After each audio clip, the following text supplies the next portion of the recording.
This question comes from Cheese You Out, who writes, love your channel. You give great insight that most people wouldn't see. Anyway, my question is, why are Macs worth the price? I understand they are fast, but that's in part of the fact that they have top-of-the-line hardware. Are they the best only for photo and video editing? So, you know, as a YouTube content producer, I see the comment stream a lot differently than you folks do in the comment section of the videos. And I also get comments every day on videos that I've done, just not last week, but years ago, pop up in there from time to time. And I have a number of videos with, Mac in the title, whatever, and this always generates a discussion, comments about the relative value of Macintosh. And I'm not going to want to do another video on why Macs are better or not as good as PC. That's not really the point of answering this question. The point of answering this question is this. And I can't say why everybody that buys a Mac, what their reasons are that they bought a Mac. But I can tell you this with absolute certainty. The reason I purchased a Mac, and I own several Macs, is one, I like the way they operate. I like the Mac OS X operating system. And secondly, the work that I'm using them for, it works very, very, very well. And I believe getting the best tool for the job. And to me, a Mac is just another tool like my PC, like tablet, whatever, phone, don't matter. I buy it for a particular reason. In the world of video editing and photography, I am not a photographer. I have very limited experience with Photoshop. But I guarantee you with absolute certainty that Photoshop works just the same on a PC as it does a Mac. There's no difference. Part of this is Apple's, I won't say the word fault, but part of it's the way they marketed Macs for many, many years before Apple really began to take off.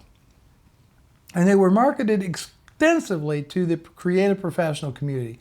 Your musicians, your video people, your photographers, that was the core, hardcore group of buyers for Mac, and it sort of had a cult-like following, and that kept Apple in business when they probably would have went bankrupt otherwise.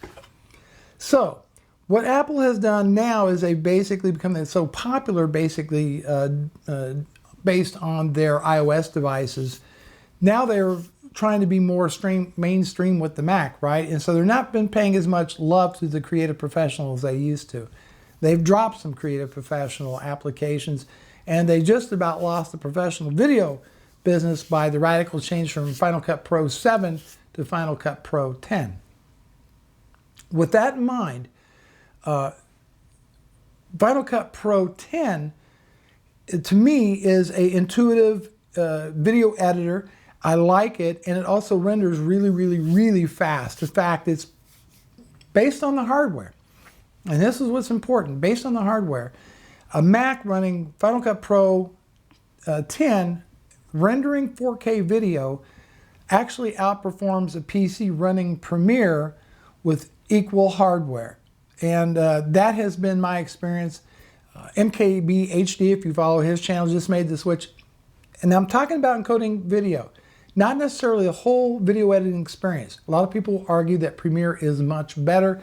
Given the right hardware and the right codecs, it would match Final Cut Pro 10. I don't know, but I do know that through my own use and listening to other people talk, including other YouTube content creators, this seems to be the case.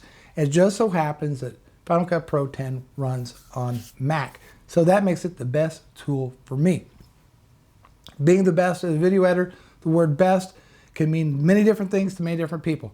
Workflow, asset management, storyline versus the track-based editing, that sort of thing. So best in what way? Some editors are better at one thing but not as good as another, etc.